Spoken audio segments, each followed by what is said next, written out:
भोलेनाथ कहते हैं देवी पार्वती आपने रामावतार की कथा को सुन लिया लेकिन कृष्ण अवतार की कथा को नहीं सुना।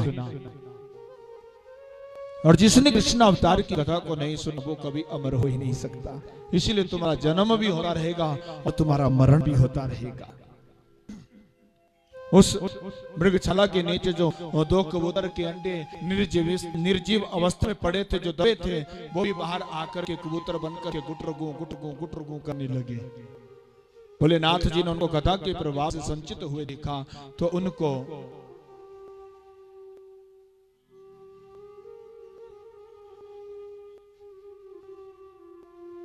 वरदान दे दिया अमरता का कि आज के बाद आप अमर हो।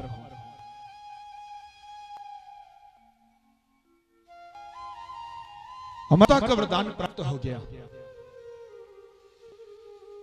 और उसके उपरांत वृक्ष की टहनी पर बैठा था तोता। उस तोते ने इस और कथा को सुना। जब इस अमर कथा को सुना तो वो इस अमर कथा को सुन करके वेद मंत्रों को गाने लगा। भागवत जी का मूल मंत्र है, उस मंत्र का जाप होने लगा और तोता कहने लगा ओम नमो भगवते वासुदेवाय, ओम नमो भगवते वासुदेवाय, ओम नमो भगवते वासुदेवाय, ओम नमो भगवते वासुदेवाय। जपो वासुदेवाय वासुदेवाय, जपो वासुदेवाय। ओम नमो भगवते वासुदेवाय, ओम नमो भगवते वासुदेवाय, ओम नमो भगवते वासुदेवाय। जपो वासुदेवाय, जपो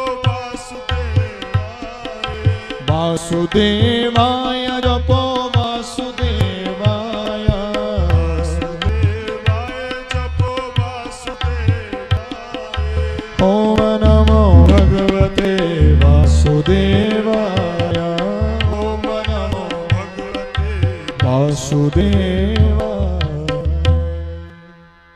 ये तोता उन वेद मंत्रों को गाने लगा। भोलेनाथ जी ने देखा कि वेद मंत्रों की ध्वनि कहां से आ रही है। भोलेनाथ जी ने इधर देखा उधर देखा आगे देखा और जब पीछे मुड़ करके देखा तो वृक्ष की टहनी पर तोता बैठा था। भगवान शंकर को क्रोध आ गया, अरे ये तोता तो आदमी की भाषा जानता है, इसने पूरी अमर कथा को सुना है, ये इस कथा को जन जन तक पहुंचा देगा। और ऊंची आसन के ऊपर बैठ करके कथा को सुना। देखो यहां एक बात कही गई है, जब भी गुरु के आश्रम में शिक्षा ग्रहण करने के लिए जाना हो, कहीं कथा सुनने के लिए जाना हो तो बिल्कुल विनम्र भाव से कथा को सुने।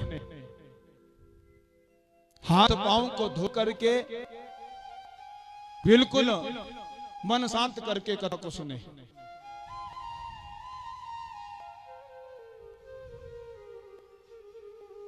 तब ये कथा फलदायी होती है। जूते पहन करके कथा को सुनोगे तो उस कथा का फल नहीं मिलता, इसमें भगवान का अनादर होता है। हनुमान जी ने, महाभारत में कथा आती है, हनुमान जी ने गीता के उपदेश को सुना, गीता के उपदेश को सुना और जब गीता का उपदेश हुआ, इस गीता को उपदेश भगवान श्री कृष्ण ने अर्जुन को सुनाया था। अर्जुन ने शिक्षा ग्रहण करी और अर्जुन के साथ हनुमान जी भी इस कथा को सुन रहे थे। हनुमान जी उस जो रथ था ना, रथ के ऊपर ध्वजा लगी थी, उस ध्वजा में बैठ करके इस कथा को सुन रहे थे। और जब उस कथा को सुन रहे थे और जब गीता का उपदेश पूर्ण हुआ और अर्जुन जी भगवान श्री कृष्ण की पूजा करने लगे तो हनुमान जी भी दौड़े दौड़े चले गए और दौड़े दौड़े जाकर के भगवान श्री कृष्ण से कहते हैं, बोले प्रभु मैं भी आपकी पूजा करूंगा, मुझे भी आपकी पूजा करनी है, मैंने भी आपके उपदेश को सुना है। भगवान श्री कृष्ण कहते हैं, अरे हनुमान जी आपने गीता के उपदेश को सुना? बोले हाँ। बोले कहाँ? बोले इस रथ के ऊपर जो ध्वजा लगी थी उसमें बैठ करके। बोले हनुमान तूने ऊंचे आसन के ऊपर बैठ करके कथा को सुना? कथा को जब भी सुनो नीचे बैठ करके सुनो। हाँ, अगर किसी की टांगों में दर्द है, नीचे नहीं बैठा जा सकता, उसको कोई दोष नहीं। और जो ठीक ठाक हृष्ट पुष्ट है, अगर वो ऊंची आसन के ऊपर बैठ करके कथा को सुने तो उसको पिशाची योनि में जाना पड़ता है। हनुमान जी से कहा भगवान श्री कृष्ण ने, अरे हनुमान जी आपने ऊंचे आसन के ऊपर बैठ करके कथा को सुना, इसलिए आपको पिशाची योनि में जाना होगा, आप पिशाची योनि में जाओगे। हनुमान जी ने क्षमा मांगी। बोले हनुमान जी कहते मुझे क्षमा करो, मैं नहीं जानता था, मैं ये बात नहीं जानता था, मुझे क्षमा करो। भगवान श्री कृष्ण उस वक्त कहा, हनुमान जी आप पिशाच योनि में जाएंगे, चाहे थोड़ी क्षण के लिए गए, लेकिन जाओगे जरूर, मेरे सांप को टाला नहीं जा सकता।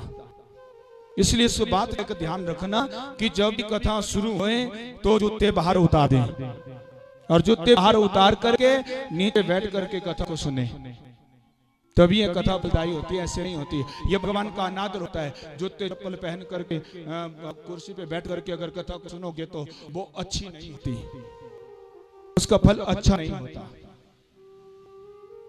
इससे अच्छा कथा नहीं, फल तो कुछ नहीं मिलना उसको सुनने से कोई फायदा नहीं। तोते ने ऊंची आसन के ऊपर बैठ करके कथा को सुना तो भगवान शंकर कहते हैं, अरे इस तोते ने कथा को सुना है, ये तोता अवध्य है, इसको खत्म कर देना चाहिए, मार देना चाहिए इसको। और भोलेनाथ जी ने क्या किया, अपना त्रिशूल उठा लिया और त्रिशूल उठा करके उस त्रिशूल को फेंक दिया। और तोते ने उस त्रिशूल को आते हुए देखा, उस त्रिशूल को आते हुए देखा तो तोता वहां से उड़ा, आगे आगे तोता, पीछे पीछे भगवान का वो त्रिशूल, और तोता उड़ता गया उड़ता गया उड़ता गया और उड़ता उड़ता उड़ता वो सीधा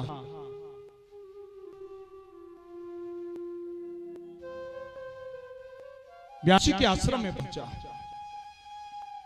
उसमें व्यासी की पत्नी पिंगला आश्रम के बाहर बैठी थी और उसको उसी समय बहुत बड़ी जमाई आ गई, उसका मुंह खुला, और जब मुंह खुला ना तो मुंह खुलते ही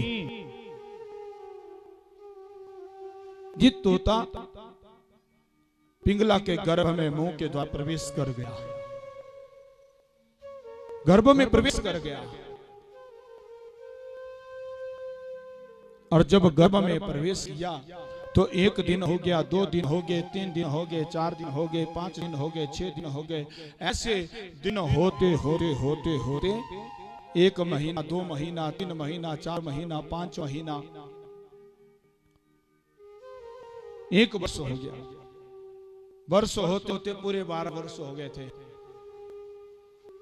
इस तोते को पिंगला के गर्भ में रहते रहते, और जब पिंगला के गर्भ में ये तोता 12 वर्ष तक कहा तो 12वें वर्ष में पिंगला के गर्भ से वेद मंत्रों की ध्वनि सुनाई देने लगी। पिंगला के गर्भ से वेद मंत्र निकलने लगे।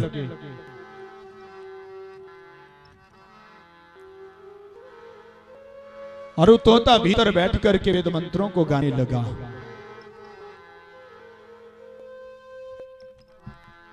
ओम नमो भगवते वासुदेवाय, ओम नमो भगवते वासुदेवाय, ओम नमो भगवते वासुदेवाय, ओम नमो गाइए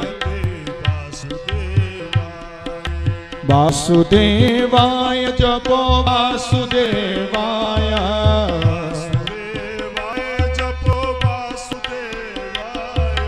वासुदेवाय जपो वासुदेवाय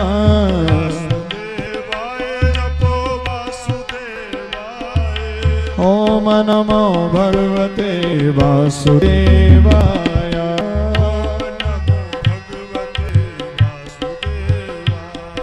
ओम नमो भगवते वासुदेवाय ओम नमो वासुदेवाय। ये तोरा वेद मंत्रों को गा रहा था। महर्षि वेद व्यास जी ने देखा कि वेद मंत्रों की ध्वनि कहां से आ रही है, कहां से वेद मंत्रों की ध्वनि आ रही है। चलते चलते चलते चलते अब ये सीधा पिंगला के गर्भ के पास पहुंच गए और भीतर से आवाज आ रही थी, ओम नमो भगवते वासुदेवाय ओम नमो भगवते वासुदेवाय ओम नमो भगवते वासुदेवाय। उन वेद मंत्रों को सुना तो महर्षि वेद व्यास जी पिंगला के गर्भ से कहते हैं कि भीतर जो भी प्राणी मेरी पत्नी के गर्भ में बैठा है वो वहां आने की कृपा करे। तो भीतर से आवाज आई कि महर्षि वेद व्यास जी जब तक भगवान श्री कृष्ण यहाँ नहीं आ जाते और मुझसे ये नहीं कह देते कि मेरी माया तुझे नहीं छुएगी तब तक मैं बाहर नहीं आऊंगा। महर्षि वेद व्यास ने द्वारिकाधीश को निमंत्रण भेजा। द्वारिकाधीश उस निमंत्रण पर व्यास के आश्रम में आए। व्यास ने खूब स्वागत किया भगवान श्री कृष्ण का और सारा वृतांत सुनाया। भगवान श्री कृष्ण पिंगला के गर्भ के पास जाते हैं और पिंगला के गर्भ से कहते हैं केशवदेव जी आप बाहर आने की कृपा करो। मैं द्वारिकाधीश श्री कृष्ण तुमसे कहता हूं कि मेरी माया आपको नहीं छुएगी, नहीं छुएगी।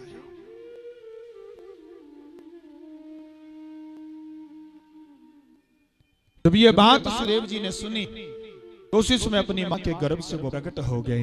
12 वर्ष का बालक अपनी माँ के गर्भ से प्रकट हो गया। बोलो श्री सुखदेव जी महाराज की।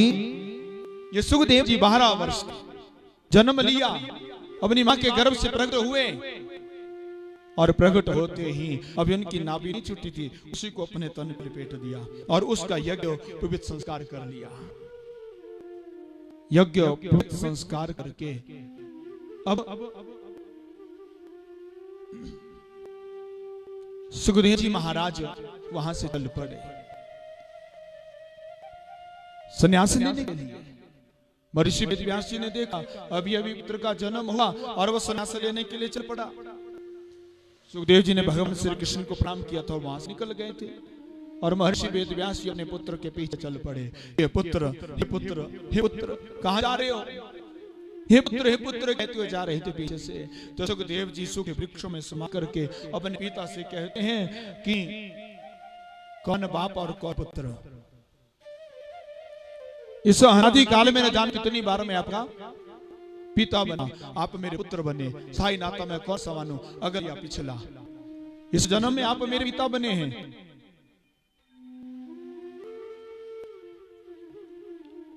यहां कोई किसी का नहीं है।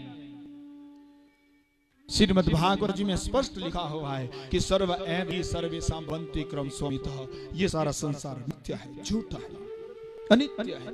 जैसे बाजार में बिकने के लिए कोई चीज आती है, इस दुकान से उस दुकान पर चली जाती है ना, इसी तरह ये जीव आवागमन की योनियों में दौड़ता चला जा रहा है और इसकी दौड़ तब तक खत्म नहीं हो जाती जब तक कि भगवान को प्राप्त नहीं हो जाता।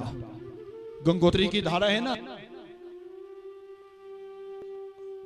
गंगा की धारा गंगोत्री से निकलती है और तब तक वो दौड़ती जा रही है, तब तक वो दौड़ती जा रही है जब तक उसकी वो समुद्र को प्राप्त ना हो जाए, तब तक वो दौड़ती है। इसी तरह ये जीव भी आवागमन की योनियों में दौड़ता चला जा रहा है और इसकी दौड़ तब तक खत्म नहीं होती जब तक कि भगवान के सन्मुख नहीं हो जाता। अपने पिता को ज्ञान का उपदेश दिया और अपने पुत्र के उपदेश पर पिता को बोध हो गया, पिता को बोध हो गया। इन्हीं सुखदेव जी ने राजा परीक्षित जी को 7 दिन तक भागवत जी की कथा सुनाई और 7वें दिन परीक्षित जी को मोक्ष प्राप्त हो गया था, जो कथा आप सभी श्रवण करेंगे। दूसरे श्लोक में सुखदेव जी को प्रणाम किया गया है और फिर इस महात्मा के तीसरे श्लोक में कि नैमी से सोतमासिना में माध्यम महामति कथामृत रसा स्वाद कुशलः सौन को प्रवेग। देखो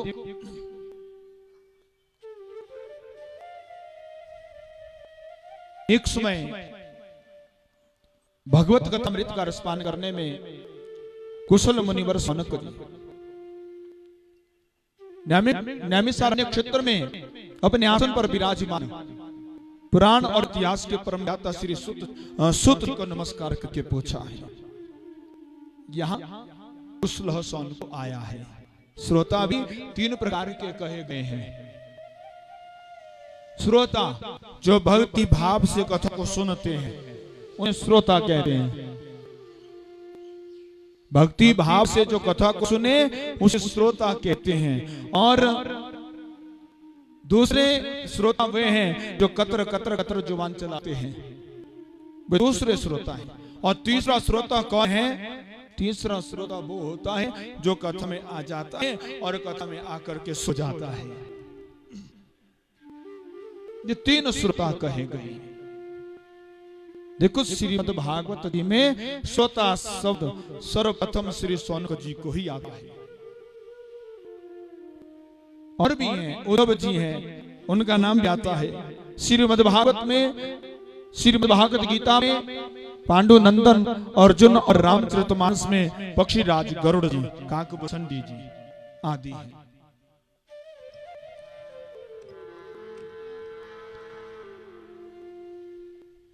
विस्तरणात्मनो योगम विभूति च जनार्दनः भूयं कथयं तृप्तिर्हि शृण्वतो नाश्यति मे मृतम्। देखो अर्जुन कहते हैं कि जनार्दन आप अपनी योग शक्ति और विभूति को फिर भी विस्तार पूर्वक ही कहिए, क्योंकि आपके कथा आपके अमृतमय वचनों को सुनते हुए मेरी तृप्ति नहीं हो रही। अर्थात उन्हें सुनने की और भी उत्कंठा बनी रहती है।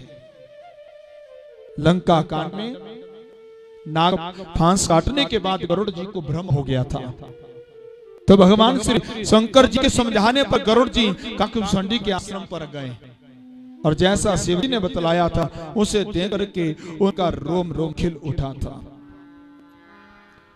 सदां यथारथ रूप तुमः कह मृदु वचन खगेश यही के अस्तुति सादर निज मुख किन महेश। गरुड़ जी कहते कि तात आप तो सदैव कृतार्थ रूप हैं, जो सदा सर्वदा भगवत चर्चा करते रहते हैं।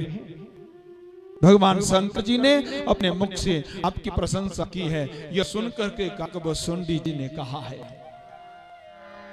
नाथ कृतार्थ भयों में तब दर्शन खगराज आया सो देहो सो करो अब प्रभु आयो हो के ही काज।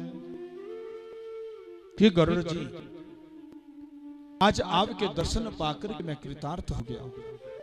अब आप आज्ञा कीजिए कि आपका यहाँ आना कैसे हुआ है, मैं भी उसे करने को तैयार हूं। तब गरुड़ जी ने कहा है,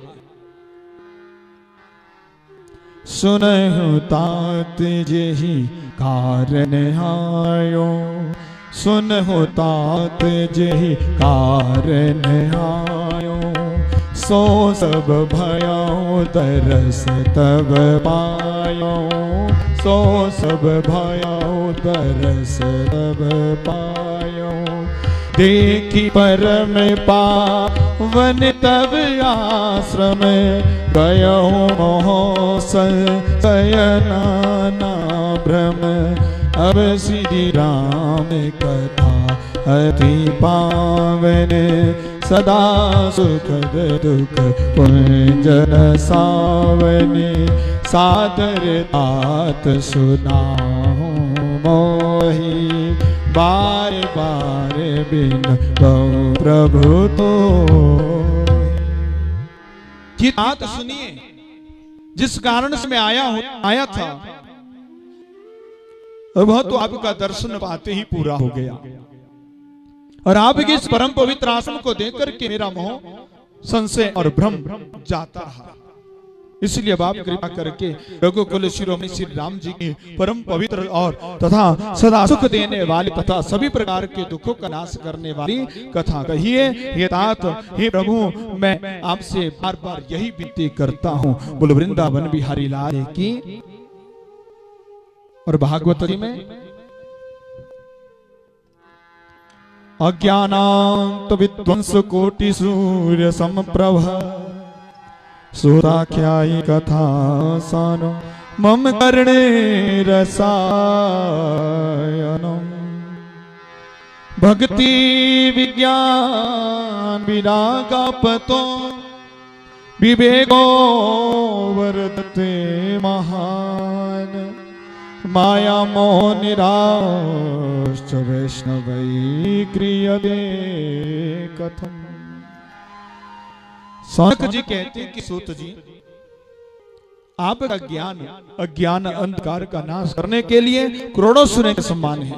आप हमारे कानों के लिए रसायन रूपी अमृत और सार गर्भित कथा कहिए।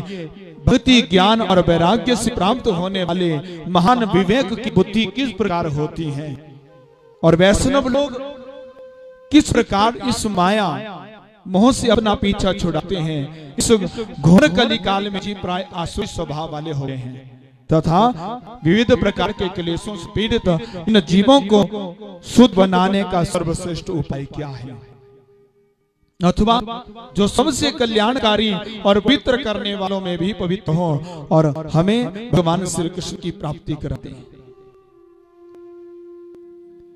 प्रीति सौनक चीरते हयतो वच्मि विचार्य च सर्व सिद्धांत निष्पन्नम संसार भयनाशनम भक्तयो वर्धनम कृष्ण संतोष हेतुकम तदहं ते विदास्यामि सावधान दया शृणु। सूत जी कहते हैं, हे सौनक जी, आपके हृदय में भगवान के प्रति अनन्य प्रेम है, इसलिए मैं विचार कर आपको उन सब सिद्धांतों का सार और बार बार जन्म मृत्यु से पीड़ित भय का नाश करने वाला है तथा भगवान की भक्ति के प्रभाव को बढ़ाने वाला और श्री कृष्ण की प्रसन्नता का प्रधान साधन है। आप उसे सावधान होकर के सुनो। सौनक जी, श्री सुखदेव जी ने इन कलयुग जीवों को काल रूपी सर्प का मुख का ग्रास होने के त्रास का नाश करने के लिए श्रीमद् भागवत शास्त्र का प्रवचन किया है। मन की शुद्धि के लिए बड़ा कोई और साधन हो ही नहीं सकता। जब मनुष्य के अनेक जन्मों के पुण्य का उदय होता है ना, तब ही उसे यह महान भागवत शास्त्र की प्राप्ति होती है। इस भागवत धर्म के 29 साधन बतलाए गए हैं और यह 29 साधन इस प्रकार है। देखो,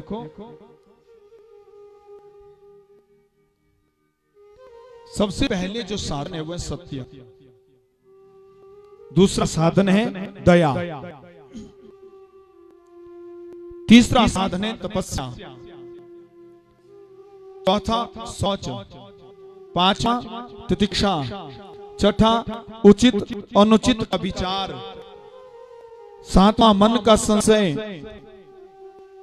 आठवां इंद्रियों का संयम, नौवां अहिंसा, दसवां ब्रह्मचर्य, 11वां त्याग, 12वां स्वाध्याय, 13वां सरलता, 14वां संतोष, 15वां समदर्शी, 16वां महात्माओं की सेवा, 17वां सांसिक संसारिक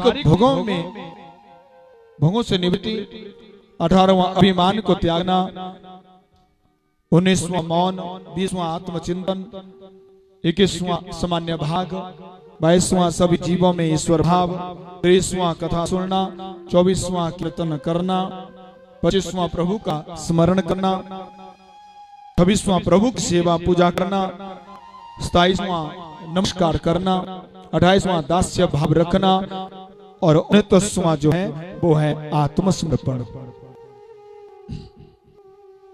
ये 29 लक्षण है और इन लक्षणों का पालन करने से भगवान प्रसन्न होते हैं।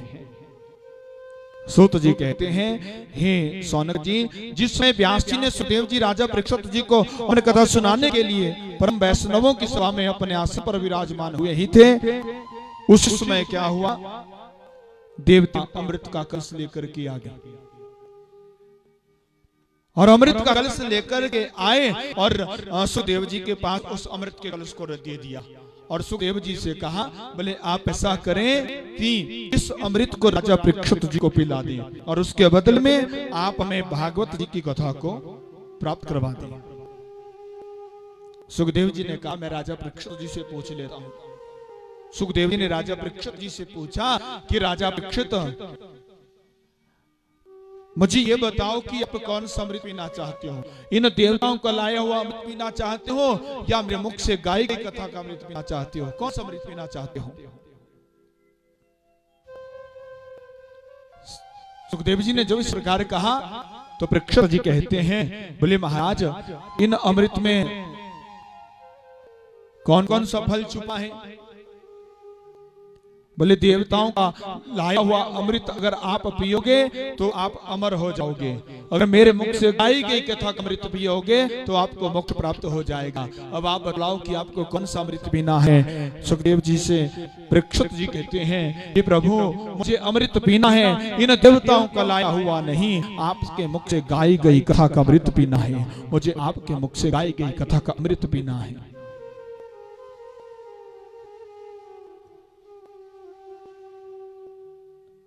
सुखदेव जी ने जब परीक्षित जी के मुखारविंद से इस बात को सुना तो सुखदेव जी बड़े प्रसन्न हुए और सोचा कि अधिकारी श्रोता मिला है, इसका अवश्य ही कल्याण होगा।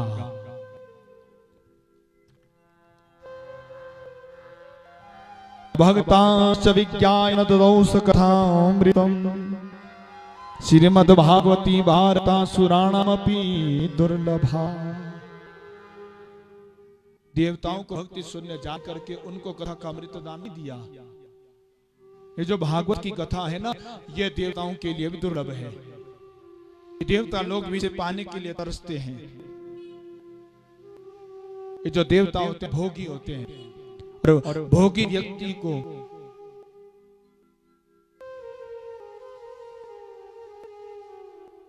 भोगों का सुख मिल सकता है, लेकिन भगवान की सच्ची भक्ति का आनंद नहीं मिल सकता। और भगवान की भक्ति का जो आनंद मिलता है वो केवल उन्हीं लोगों को मिलता है जिनको भगवान के ऊपर पूर्ण आस्था हो, पूर्ण विश्वास हो। भक्ति सुने जान करके देवताओं को कथा का अमृत नहीं दिया, इसलिए कथा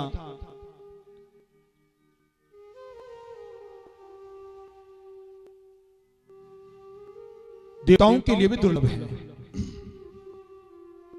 अब देखो, राजा परीक्षित जी को सुखदेव जी ने 7 दिन तक भागवत कथा सुनाई और 7वें दिन परीक्षित जी का मोक्ष हो गया। परीक्षित जी को लेने के लिए विमान आया, परीक्षित जी उस विमान में बैठे और उस विमान में बैठ करके भगवान के धाम को चले गए। परीक्षित जी को मोक्ष प्राप्त हो गया। परीक्षित जी के मोक्ष की कथा को, इस बात को जब ब्रह्मा जी ने दिखा सुना तो ब्रह्मा जी को आश्चर्य हो गया। जिसने कोई तप नहीं किया, जिसने कोई दान नहीं किया, केवल 7 दिन तक बैठ करके भागवत जी कथा को सुना तो उसका मोक्ष हो गया। ब्रह्मा जी को आश्चर्य हुआ तो ब्रह्मा जी ने क्या किया, अपने ब्रह्मलोक में एक तराजू तैयार किया और उस तराजू को तैयार करके एक तरफ जितने भी फल देने वाले साधन थे उनको रख दिया और दूसरी तरफ अकेले भागवत जी को रख दिया, अकेले भागवत जी को रख दिया। और पलड़ा भारी किसका हो गया? भागवत जी का। ब्रह्मा जी ने देखा कि भागवत जी का पलड़ा भारी हो गया तो ब्रह्मा जी को भी विश्वास हो गया कि अवश्य ही सप्ताहेन श्रुतम चेतत सर्वदा मुक्ति दायकम। ये भागवत जी की कथा 7 दिनों में मोक्ष देने वाली कथा है। ब्रह्मा जी ने घोषणा कर दी। इस भागवत जी की कथा को सबसे पहले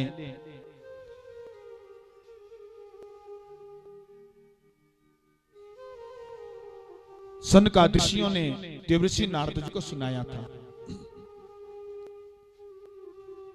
हालांकि देवर्षि नारद जी को पहले से ही ये भागवत जी का ज्ञान प्राप्त था, लेकिन उनको विधि मालूम नहीं थी और विधि उनको सनकादिशी कुमारों ने ही बताई है। सनक जी कहते हैं, बोले महाराज इस कथा को आप थोड़ा विस्तार से कहिए।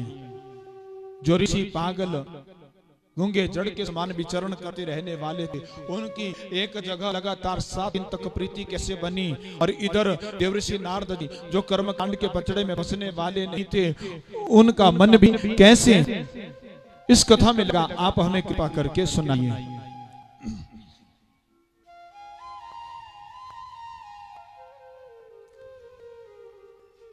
सुखदेव जी कहते हैं, सुखदेव जी ने यह कथा राजा परीक्षित जी को सुनाई। अब सुत जी महाराज सनकादिशियों से कहते कि हमें विस्तार से इस कथा को सुनाइए। सुत जी सनकादिशियों से कहते हैं, तो सुखदेव जी ने मुझे अपना अनन्य शिष्य जान करके इस कथा को सुनाया था, उतना मैं उसी के अनुसार आप लोगों को सुनाऊंगा। मुझे सुखदेव जी ने बतलाया था कि एक बार देवर्षि नारद जी सत्संग करने के लिए विशाला नगरी पहुंचे और वहां उनका मिलन सनकादिशी कुमारों के साथ हुआ। उसमें देवर्षि नारद जी बड़े दुखी थे। सनकादिशी कुमारों ने जब देवर्षि नारद जी को दुखी देखा तो सनकादिशी कुमारों ने देवर्षि नारद जी के पास जाकर के उनके दुख का कारण पूछा कि तुम इतने दुखी क्यों हो, तुम्हारे मुख पर इतनी चिंता क्यों झलक रही है। अनासक्त मनुष्य का इतना व्याकुल होना हमें उचित नहीं लगता। आप अपनी चिंता का कारण हमें बतलाएं। जो चिंता होती है ना, ये चिंता आदमी को खत्म कर देती है। वो चिंता सबको खा गई, चिंता नरक की बास, चिंता की फाकी करे उसे मानो हरि का दास। देवर्षि नारद जी बहुत दुखी थे। जब उनके दुख का कारण पूछा तो देवर्षि नारद जी अपने दुख का कारण बतलाने लगे और अपने दुख का कारण बतलाते हुए कहते हैं, हे भ्राताओं, मैं मृत्युलोक के सभी तीर्थों में घूमा और कहीं भी मुझे शांति देखने को प्राप्त नहीं हुई। तीर्थों में शांति नहीं, संत महात्माओं के आश्रमों में शांति नहीं, सदगृहस्थी के घर में जाकर के देखा तो वहां भी शांति नहीं। घर घर में लड़ाई झगड़ा कलह क्लेश पड़ा हुआ है। भाई से भाई लड़ रहे हैं, पिता पुत्र लड़ रहे हैं, पति पत्नी लड़ रहे हैं, गुरु शिष्य लड़ रहे हैं।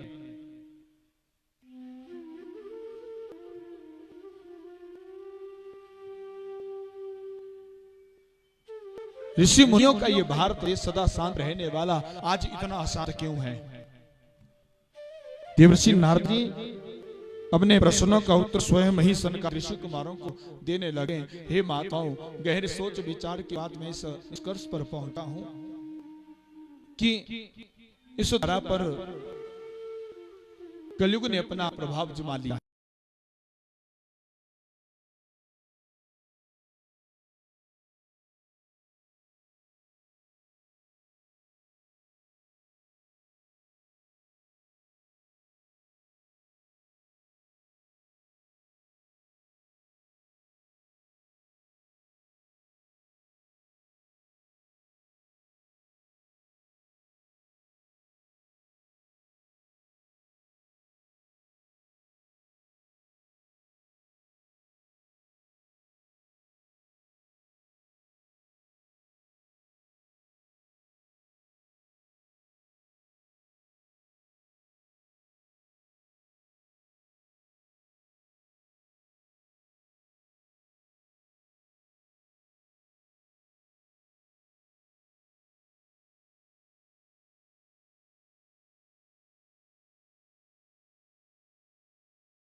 अब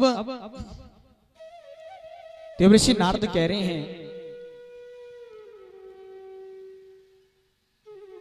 लोगों का जो जीवन है वो पापमय हो चुका है।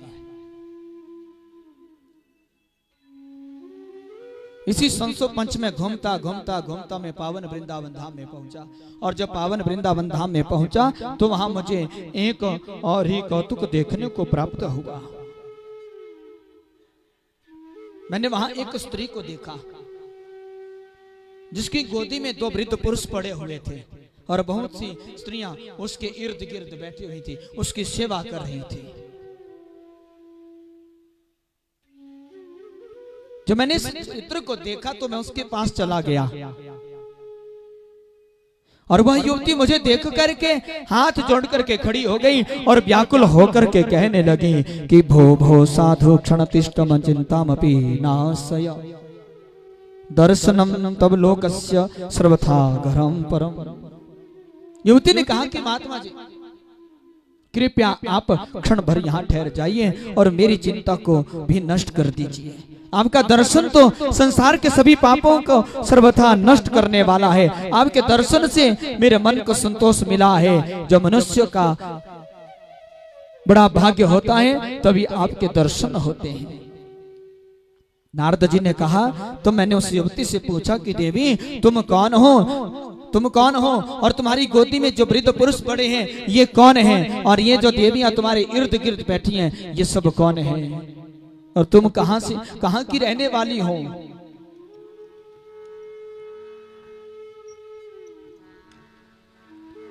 तो वो युवती कहने लगी कि अहम भक्ति रीति ख्याता इमो में तनयो मतो ज्ञान वैराग्यमानो काल योगे जर्जरो गंगा क्षया सरितश्चेमा मत सेवार्थ समागता तथापि न च मे श्रेय सेविताया सुरैरपि। उस युवती ने कहा कि साधु मेरा नाम भक्ति है और ये जो 2 वृद्ध पुरुष आप मेरी गोदी में देख रहे हैं ये कोई और नहीं, ये मेरे 2 पुत्र हैं। एक ज्ञान है और दूसरा वैराग्य है। ये जो इर्द गिर्द आप मेरी स्त्रियां देख रही हैं ये और कोई नहीं, गंगा यमुना सरस्वती नर्मदा सिंधु कावेरी ये सब मेरी सेवा में तत्पर रहती हैं, ये सब मेरी सेवा में लगी रहती है। उत्पन्ना द्रविड़े साहम वृद्धि कर्नाटके गता।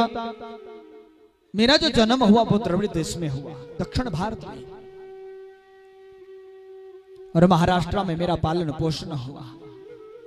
कर्नाटक आदि देशों से होती हुई मैं गुजरात पहुंची। गुजरात में मैं बूढ़ी हो गई, 2 बच्चों का जन्म हो गया, और गुजरात से जो मैं आगे चली तो चलती चलती इस पावन वृंदावन धाम में पहुंच गई।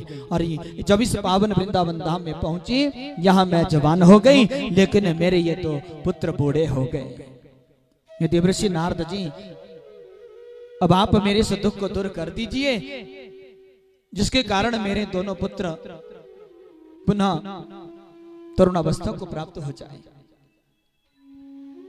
देवर्षि नारद जी ने भक्ति देवी के दुख को सुना और भक्ति देवी के दुख को सुन करके अब भक्ति देवी से कहते हैं कि मैं अवश्य ही इनको तरुणावस्था में पुनः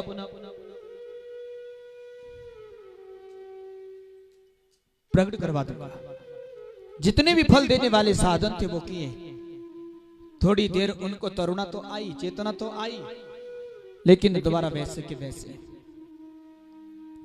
देवर्षि नारद जी ने आश्वासन दिया भक्ति देवी को और संत महात्माओं के पास गए, और संत महात्माओं के पास जाकर के जब उनके सचेत होने का कोई उपाय पूछा तो उन्होंने वही उपाय बतलाए जो देवर्षि नारद जी पहले कर चुके थे, जिसके कारण देवर्षि नारद जी को बड़ा दुख हुआ।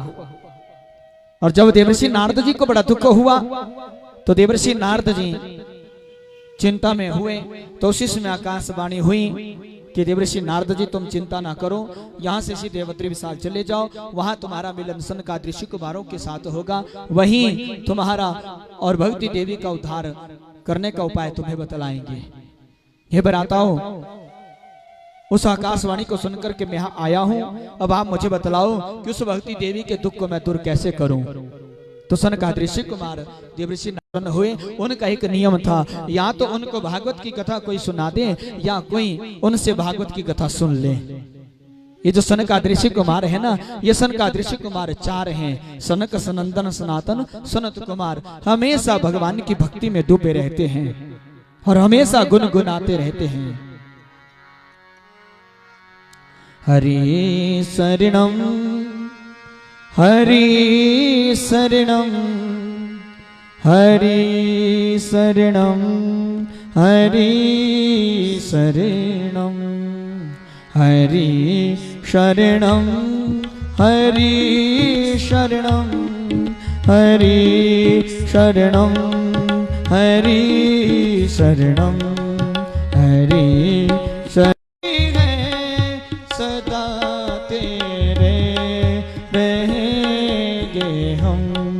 हरि शरणम हरि शरणम हरि शरणम हरि शरणम हरि शरणम हरि शरणम हरि शरणम हरि शरणम। हमेशा भगवान के ध्यान में ये ऋषि कुमार डूबे रहते हैं। देवर्षि नारद कहते हैं, भ्राताओं, यहाँ मैंने इतने साधन कर लिए ज्ञान वैराग्य को जगाने के लिए, उनको तनिक प्रभाव नहीं पड़ा, वहीं से अकेले भागवत जी का क्या प्रभाव पड़ेगा।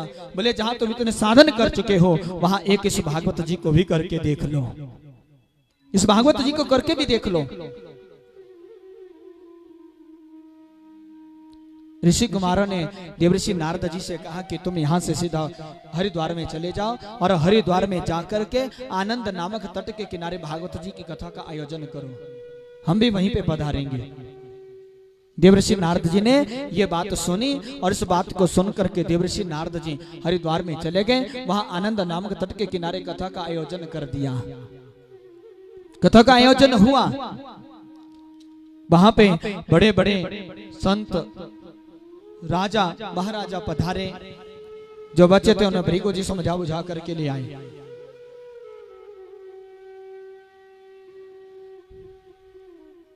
वहीं पे सनकादिक ऋषि कुमारों का आना भी हुआ और सनकादिक ऋषि कुमार वहां पे पधारे और वहां पे पधार करके उन्होंने कथा का प्रारंभ कर दिया। और कथा का प्रारंभ करते हुए सबसे पहले उन्होंने कहा कि सदा सेव्या श्रीमद् भागवती कथा हरिश्चितम समाश्रय।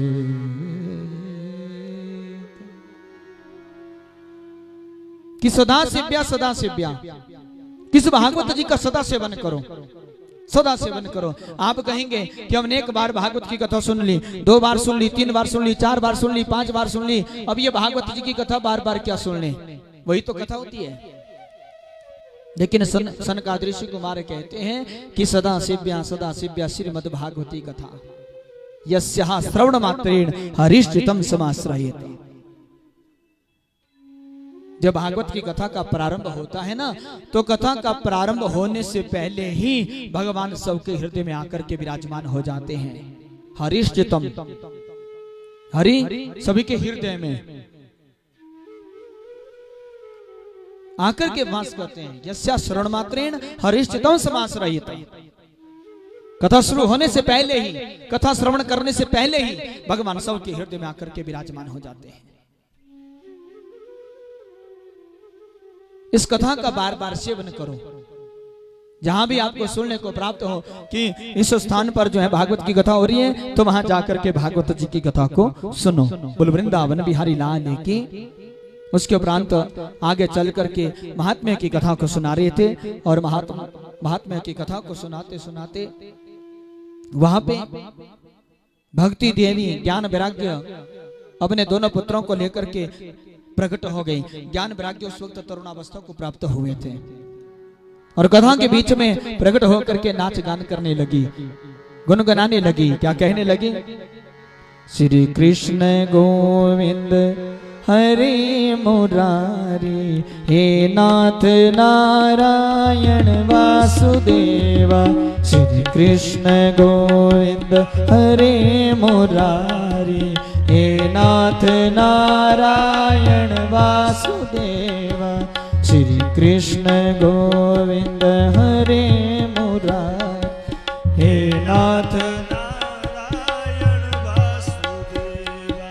हे नाथ नारायण वासुदेवा, हे नाथ नारायण वासुदेवा, हे नाथ नारायण वासुदेवा, हे नाथ नारायण वासुदेवा। श्री कृष्ण गोविंद हरे मुरारी, हे नाथ नारायण वासुदेवा। श्री कृष्ण गोविंद हरे मुरारी, हे नाथ नारायण वासुदेवा। ये भक्ति देवी वहां पे प्रकट होकर के नाच गान करने लगी। सभी ऋषि मुनि आश्चर्यचकित हो गए कि ये देवी कहां से प्रकट हुई है। तो सुनकाद ऋषि कुमारों ने कहा, ये कहीं और से नहीं, कथा के अंग से ही प्रकट हुई है, कथा में से प्रकट हुई है। भक्ति देवी कहती हैं कि कलयुग के प्रभाव से मेरे पुत्र जीर्ण शीर्ण हो गए थे, आपने कथा मृत से इनको सिंच करके पुनः पुष्ट कर दिया है। हे महात्माओं, अब आप हमें बताओ कि हम कहाँ जा करके वास करें, कहाँ रहें। तो सनकादिक ऋषि कुमार कहते हैं कि सदा सदा के लिए नित्य निरंतर तुम वैष्णव मानसानी जितने भी विष्णु भक्त हैं उनके हृदय में जाकर के वास करो। बोल वृंदावन बिहारी लाल की। उसी दिन से ये भक्ति देवी सभी के हृदय में जाकर के वास करने लगी। बोल वृंदावन बिहारी लाल की। उसके उपरांत सनकादिक ऋषि कुमारों ने देव ऋषि नारद जी को बतलाया है कि ये जो भागवत की कथा होती है ये सभी को पवित्र करने वाली कथा है। जिसने 5 प्रकार के महापाप किए हो वो भी पवित्र हो जाते हैं इस कथा को सुन करके। और हमारे धर्म शास्त्रों में 5 महापाप बतलाए गए हैं। सबसे पहले महापाप बतलाया गया गौ हत्या, जो गाय को मारता है ये महापाप है। और दूसरा जो हत्या है वो है ब्राह्मण हत्या, ये महापाप है। तीसरा चोरी करना, ये महापाप है। चौथा शराब पीना, ये महापाप है। बोले 5वां कौन है? जो इन चारों का संग करता है, जो इन चारों का संग करता है वो 5वां महापापी कहा गया है। अगर ये 5 महापापी भी भागवत जी की कथा को सुनते हैं तो ये भी सुन करके पवित्र हो जाते हैं। बोल वृंदावन बिहारी लाल की। इसके संबंध में उन्होंने एक कथा को सुनाया है। एक तुंगभद्रा नदी के किनारे ब्राह्मण रहते थे जिनका नाम था आत्मदेव। इनकी पत्नी का नाम था धुंधली।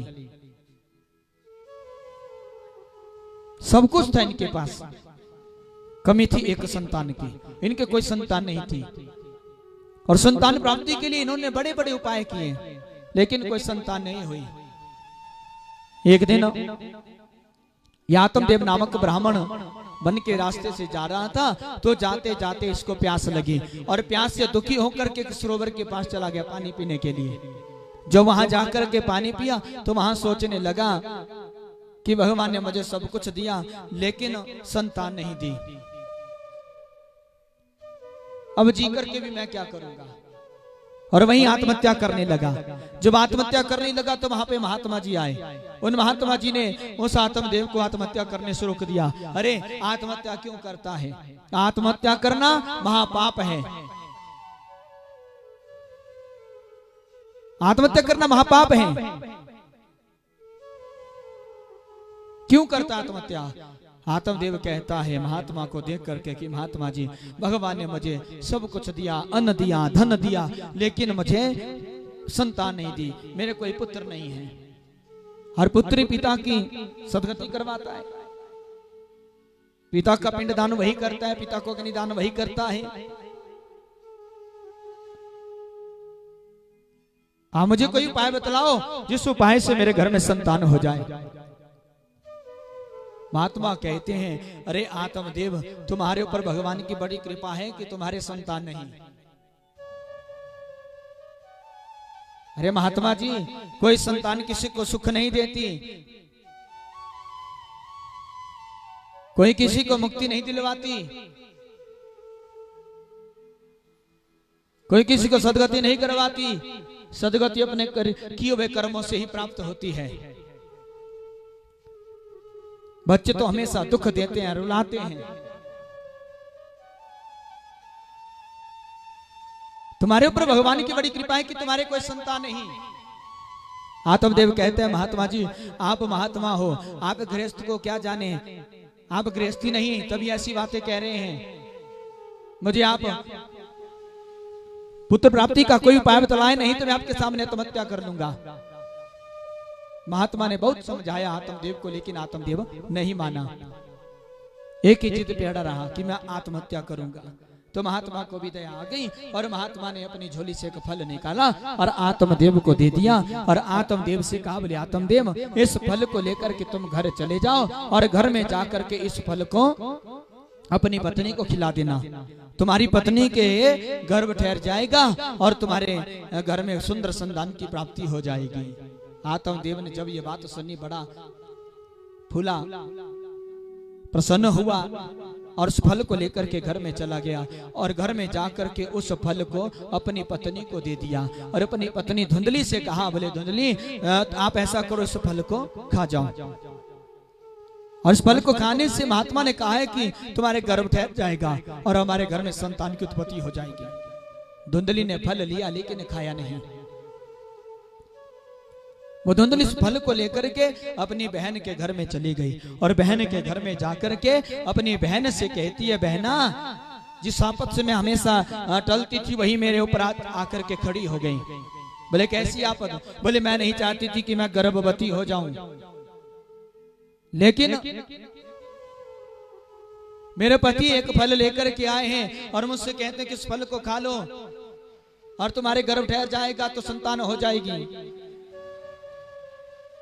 अगर कहीं सच में मैंने इस फल को खा लिया और कहीं मेरा गर्भ ठहर गया तो मैंने सुना है कि गर्भवती महिला से ठीक ढंग से चला नहीं जाता, ठीक ढंग से खाया नहीं जाता, बड़ा कष्ट भोगना पड़ता है, तो उस कष्ट को मैं सह नहीं कर पाऊंगी। तो ही मुझे बता कि मैं क्या करूं। धुंधली की बहन धुंधली से कहती है, बोले धुंधली देख, तू ऐसा कर, अपने पति से झूठ में कह देना कि मैंने फल को खा लिया है, मैं इस वक्त गर्भवती हूँ, जब भी मेरी संतान हो जाएगी वो संतान मैं तुम्हें दे दूंगी, तुम उसके बदले मुझे बहुत सारा धन दे देना। धुंधली कहती है, बोले हाँ ये बात ठीक है। बोले इस फल का क्या करूं? बोले उस अपनी बांझ गाय को खिला दे जो तेरे घर में पड़ी है भिक्षा के लिए। धुंधली गई घर में और उस बांझ गाय को फल खाने के लिए दे दिया। इधर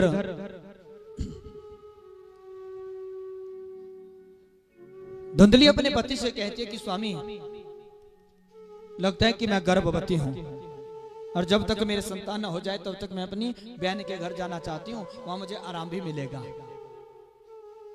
पति ने भी उसे जाने की आज्ञा दे दी। धुंधली चली गई अपने बहन के घर में और बहन के घर में जाकर के रहने लगी। समय की घड़ियां बीती, धुंधली की बहन ने एक बच्चे को जन्म दे दिया। जब बच्चे को जन्म दिया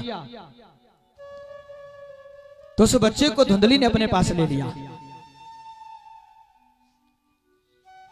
और उसके बदले में बहुत सारा धन दे दिया उस अपनी बहन को। और उस बच्चे को लेकर के अपने घर में आ गई और घर में आकर के अपने पति से कहा कि मैंने इस बच्चे को जन्म दिया है। आत्मदेव बड़ा प्रसन्न हुआ। बोले स्वामी, मैंने बच्चे को जन्म तो दिया है लेकिन मेरे स्तनों में दूध नहीं है। मेरी बहन के भी अभी अभी एक बच्चा हुआ था, वो मृत्यु को प्राप्त हो गया, उसके स्तनों में दूध है, हम उसी को यहीं पे बुला लेते हैं, वो हमारे बच्चे को दूध पिला देगी। आत्मदेव ने कहा ठीक है। उस अपनी बहन को भी अपने घर में बुला लिया। आत्मदेव अपने बच्चे को अपनी गोदी में लेता है और गोदी में लेकर के धुंधली से कहता है, बोले धुंधली इस बच्चे का नाम ना मेरे नाम के जैसे ही होगा। मेरा नाम आत्मदेव है और इसका नाम ब्रह्मदेव होगा। धुंधली कहती अच्छा आप अपने जैसा नाम रखोगे इसका नाम तो मेरे नाम के जैसा ही होगा। जैसा मेरा नाम होगा वैसा इसका नाम होगा। मेरा नाम है धुंधली, इसका नाम होगा धुंधुकारी। उसका नाम धुंधुकारी रख दिया। जिस बांझ गाय को फल खाने के लिए दिया था ना, उस बांझ गाय ने भी एक बछड़े को जन्म दे दिया। बोले बछड़ा कैसा था? पूरा शरीर उसका आदमी का और कान लंबे लंबे गाय के जैसे थे। गाय के जैसे लंबे लंबे कान थे। गांव वालों ने यह समाचार आत्मदेव को सुनाया। आत्मदेव दौड़ा दौड़ा अपनी गौशाला पहुंचा और उस गाय के बछड़े को देखा तो गाय के बछड़े को देख करके सोचने लगा, बोले अपने पुत्र का नामकरण तो मैं कर नहीं सका, लेकिन इस गाय के बछड़े का नामकरण मैं करता हूं। इसका नाम होगा गोकर्ण। उसका नाम गोकर्ण रख दिया। दोनों का खूब लालन पालन होने लगा। थोड़े थोड़े बड़े हुए पाठशाला में पढ़ने के लिए डाल दिया। अब छोटी आयु से ही धुंधुकारी महाअत्याचारी हो गया। छोटे छोटे बच्चों को नदी में डुबो देता था। ये बड़ा अत्याचारी हो गया। बहुत समझाने का प्रयत्न करता था आत्मदेव अपने बच्चे को, लेकिन वो नहीं समझता था। थोड़ा बड़ा हुआ और बड़ा हो करके अपनी माँ को मारता था और माँ से पैसे लेता। पैसे लेकर के अब उनको मौज मस्ती में उड़ाता था। थोड़ा बड़ा हुआ तो वैश्यागामी करने लगा, वैश्यावृत्ति करने लगा। तो फिर बहुत समझाया आत्मदेव ने अपने बच्चे को, लेकिन वो नहीं माना। उस समय आत्मदेव को महात्मा की बात याद आई। बोले सच कहा था उस महात्मा ने कि कोई भी संतान किसी को सुख नहीं देती, हमेशा दुख देती है। इस पुत्र से तो मैं निपुत्र ही अच्छा था, निपुत्र ही अच्छा था। बड़ा दुखी हुए आत्मदेव। गोकर्ण जी ने आत्मदेव को समझाया और आत्मदेव जी को वन में भेज दिया भगवान का भजन करने के लिए कि आप वन में जाओ और वन में जाकर के श्रीमद् भागवत जी के 10वें स्कंद का पाठ करो। आत्मदेव वन को चला गया। धुंधली घर पर थी। धुंधली को भी इसने बड़ा दुख दिया। धुंधुकारी ने। धुंधली अपने पुत्र के दुखों से बहुत दुखी हुई और गांव में एक कुआं तो वहां जाकर के छलांग लगा दी। गोकर्ण जी तीर्थ यात्रा पे चले गए थे। धुंधली ने भी अपनी लीला जो थी वो समाप्त कर ली। उसके उपरांत धुंधुकारी बड़ा अत्याचारी हुआ। उसने एक नहीं, दो नहीं, तीन नहीं, चार नहीं, 5 विवाह कर लिए। 5 पत्नियों को घर में लेकर के आ गया। 5 पत्नियां घर में आई। सभी की अलग अलग मांग होने लगी। उन सभी की मांगों को पूरा करने लगा और पूरा करते करते जितना भी धन था सब खत्म हो गया।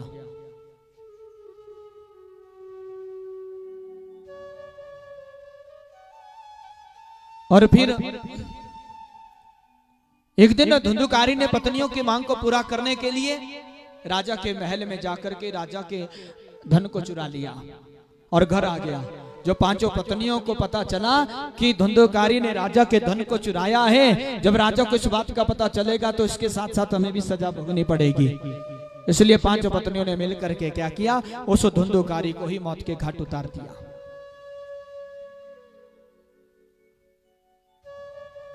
और धुंधुकारी की जो आत्मा थी वो प्रेत बन गई, क्योंकि बड़ा अत्याचारी था। जो अत्याचारी होता है उसकी आत्मा प्रेत बनती है। उधर गोकर्ण जी सभी की मृत्यु के बारे में जान गए तो उनके उद्धार के लिए गया जी में पिंडदान भी किया और तीर्थ यात्रा परिपूर्ण करके घर में आ गए।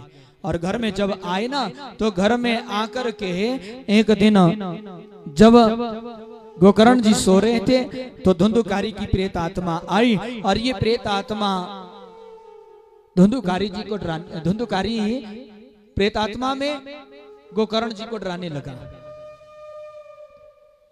तो गोकर्ण जी ने भी हाथ में जल लिया, उसको अभिमंत्रित किया और उस प्रेतात्मा के ऊपर छिड़क दिया। और जब प्रेतात्मा के ऊपर जल छिड़का तो उसमें वो प्रेतात्मा कहने लगी कि हम भ्राता त्वदयोस्मि धुंधुकारिति नामतः स्वकीये नैव दोषेण भ्रमत्वं नासितं मया। प्रेत बोला कि मैं तुम्हारा भाई हूं, मेरा नाम धुंधुकारी है, मैंने बड़े अत्याचार किए जिसके कारण मुझे ये प्रेत योनि प्राप्त हुई है। ये भैया इस प्रेत योनि में मुझे बड़ा कष्ट भोगना पड़ रहा है, मुझे इस प्रेत योनि से बाहर निकालने का कोई उपाय बताओ, कुछ करो। अपने भाई धुंधुकारी को आश्वासन दिया और दूसरे दिन प्रातः होते ही गोकर्ण जी संत महात्माओं के पास गए। संत महात्माओं के पास जाकर के धुंधुकारी के उद्धार के बारे में पूछा तो संत महात्माओं ने भागवत जी को करवाने का परामर्श दिया। तो गोकर्ण जी ने अपने भाई धुंधुकारी के लिए भागवत जी की कथा को करवाया और धुंधुकारी की जो प्रेत आत्मा थी उसको एक बांस के डंडे में बांध दिया और 7 दिन तक धुंधुकारी ने उस बांस के डंडे में बैठ करके कथा को सुना और 7 दिन की कथा परिपूर्ण हुई, 7 ग्रंथियां फट गई थी और 7वें दिन परीक्षित जी को लेने धुंधुकारी जी को लेने के लिए विमान आया और धुंधुकारी जी उस विमान में बैठे और भगवान के धाम को जाने लगे। तो उसमें गोकर्ण जी ने भगवान के पार्षदों से पूछा कि पार्षदों, हमने भी तो भागवत जी की कथा को सुना, पिछो धुंधुकारी के लिए विमान क्यों आया, हमारे लिए विमान क्यों नहीं आया?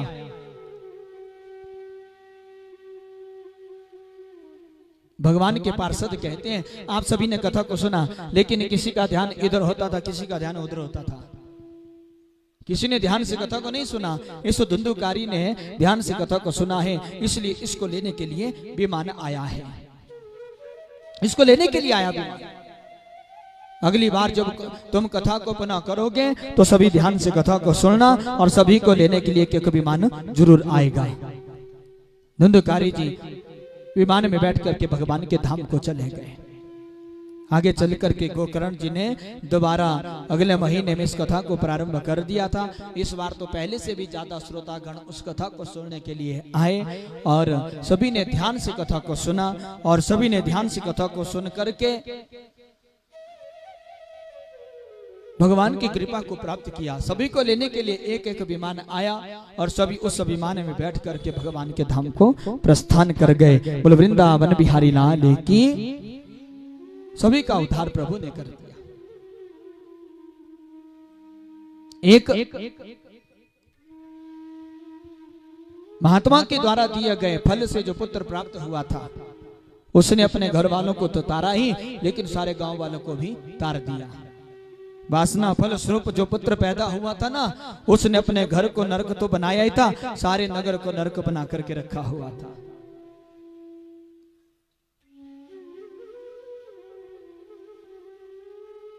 गोकर्ण जी ने सभी का उद्धार करवा दिया। बोल वृंदावन बिहारी लाल की। आगे चल करके सप्ताह विधि के बारे में बतलाया। सप्ताह विधि में 2 वस्तुओं की बड़ी जरूरत होती है। बोले एक सहायक, दूसरा धन। वक्ता के पास उसकी सहायता के लिए एक सहायक होना चाहिए जो लोगों के संशयों की निवृत्ति करने में समर्थ हो। और दूसरा, इस आयोजन में खर्चा बहुत अधिक होता है और जब इस भागवत जी की कथा को घर में करवाएं तो इस खर्च में कंजूसी ना करें।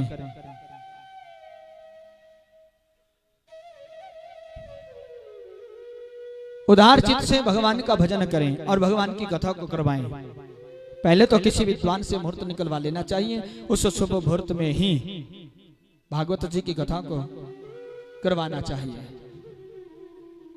बोले इस भागवत जी की कथा को करवाने के लिए खर्चा कितना आता है? लोग हमसे भी पूछते हैं कई बार। बोले खर्चा आता है जितना एक लड़की के विवाह में खर्चा होता है ना, उतना एक भागवत जी की कथा में खर्चा हो जाता है।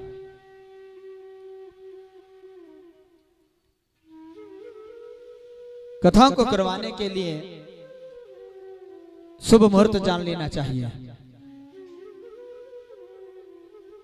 जैसे भाद्र, आश्विन, कार्तिक, मार्गशीर्ष और आषाढ़ और श्रावण, इन 6 महीनों का विधान श्रोताओं की मोक्ष के लिए होता है।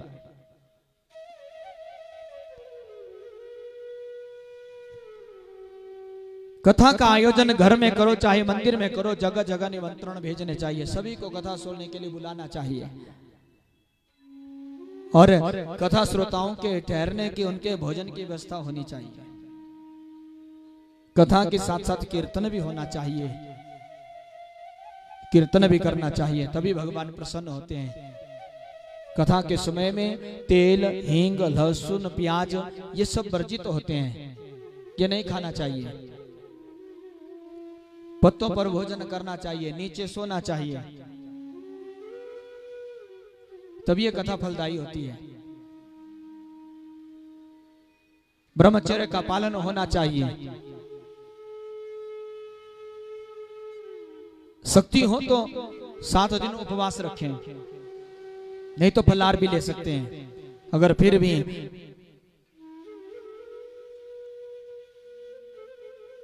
फलाहार करने से कमजोरी आ जाए ना शरीर में, तो एक बार भोजन कर लें, उसमें कोई दोष नहीं है। ये स्वयं सनकादिक ऋषि कुमारों ने कहा है। इस तरह ये कथा विधि का विधान है। आगे चल करके सभी के हृदय में एक लौकिक भक्ति प्रकट हुई। उस भक्ति को देख करके भगवान अपना धाम छोड़ करके उन सभी के बीच में प्रकट हुए थे, और उद्धव जी वहां पे गुप्त रूप से आए हुए थे। खूब आनंद उन्होंने इस भागवत जी की कथा में प्राप्त किया। बोल वृंदावन बिहारी लाल की। तो आज की जो कथा है वो यहीं पे विश्राम लेती हैं। कल से ये कथा हर रोज 1 से 4 बजे तक चलेगी। 1-2 दिन के बीच में कथा होती है जो आधा घंटा ऊपर भी हो जाती है।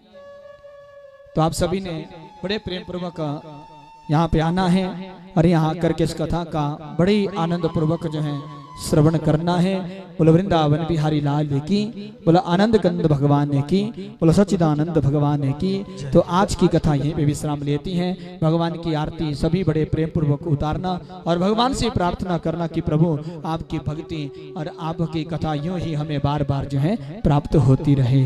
बोलो वृंदावन बिहारी लाल की।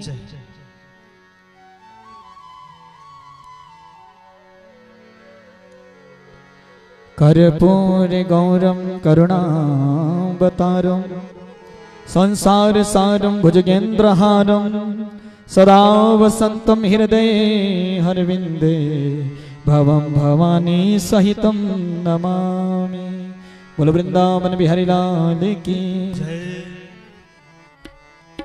बांके बिहारी तेरी आरती गाऊं, बांके बिहारी तेरी आरती गाऊं, हे गिरधर तेरी आरती गाऊं, हे गिरधर तेरी आरती गाऊं। मोर मुकुट तेरे शीश पे सोहे, मोर मुकुट तेरे शीश पे सोहे।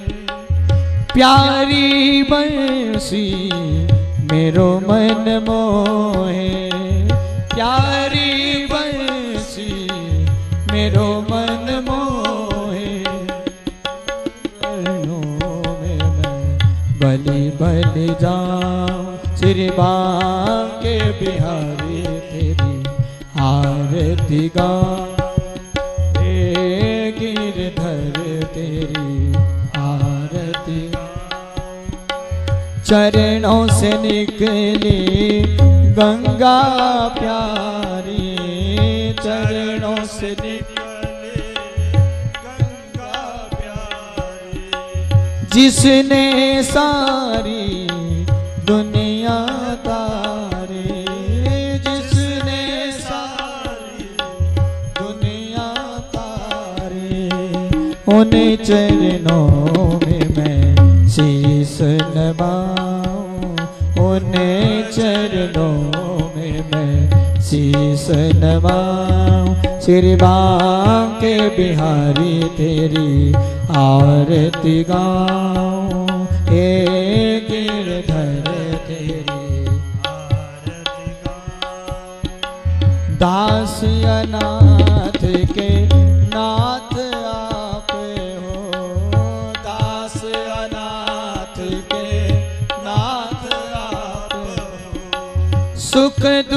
जीवन प्यारे साथ आप हो, सुख दुख जीवन प्यारे साथ आप हो। युगल छवि पे मैं बलि बल जाऊं, युगल छवि पे मैं बलि बल जाऊं। श्री बांके बिहारी तेरी आरती गाऊं, श्री बांके बिहारी तेरी। श्री हरिदास के प्यारे तुम हो, प्यारे तुम हो। मेरे मोहन जीवन धन हो, मेरे जीवन धन हो। युगल छवि पे मैं बलि बल जाऊं, श्री बांके बिहारी तेरी आरती गाऊं, श्री बांके बिहारी तेरी आरती गाऊं। हे गिरधर तेरी आरती गाऊं। प्रेम की गंगा मन में बहा दो,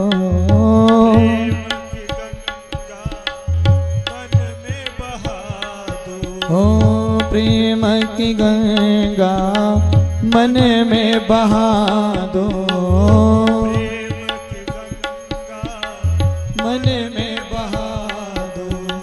विनय प्रभु भव पार लगा दो, विनय प्रभु भव पार लगा दो। पास सदा वृंदावन में मैं पाऊं, वास सदा वृंदावन में मैं पाऊं। श्री बांके बिहारी तेरी आरती गाऊं, श्री बांके बिहारी तेरी आरती गाऊं, तेरी आरती गाऊं, तेरी आरती गाऊं। बोलो वृंदावन बिहारी लाल की, बोलो आनंद गंध भगवान की, बोलो चिदानंद भगवान की, बोलो गौ माता की।